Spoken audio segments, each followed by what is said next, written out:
Hello क दिलन गुड़गोबर। अरे का भइल हमार शादी सेट हो गई।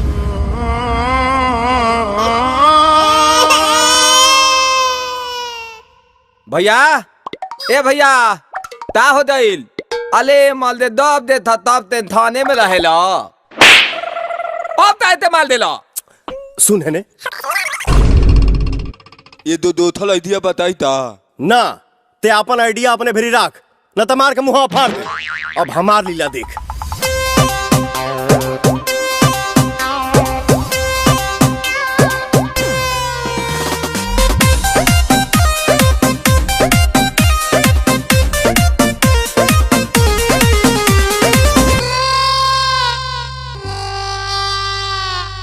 मिले खाती तोहरा से काका न कोई नी हो राहे राहे गलिए गलिए खेलबो चलाई नी हो हेने आ ना जहे जहे जइबू तहे तहे आइब ए जा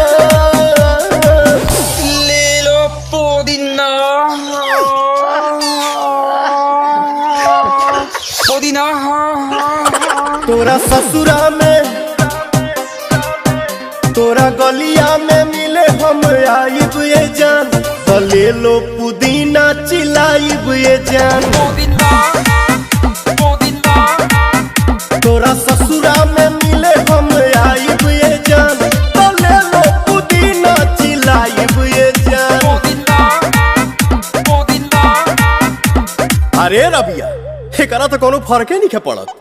बे लोता ना भौजी ते हम मनावतानी। हाँ मनाओ जो एकरा के छोली ते दूध थोड़ा बुदुलहरा एकरा के छोली ते दूध थोड़ा बुदुलहरा बोल हम बाबा किली पा कली है कटतहु बियाहरा बोल हम बाबा किली पा कली है कटतहु बियाहरा।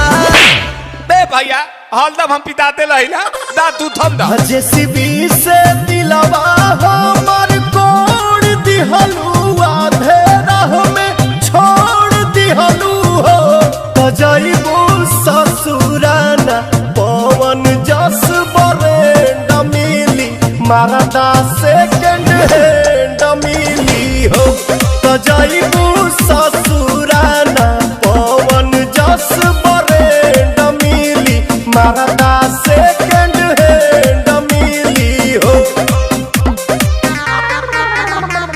बाबूजी के पगड़ी गिरही कैसे जगह में नमः हंसाई कैसे। बाबूजी के पगड़ी गिरही कैसे जगह में नमः हंसाई कैसे।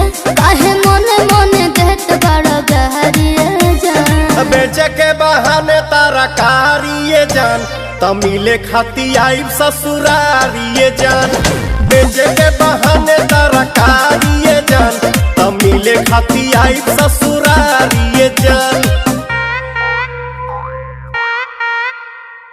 ता भैया ताम हो देलू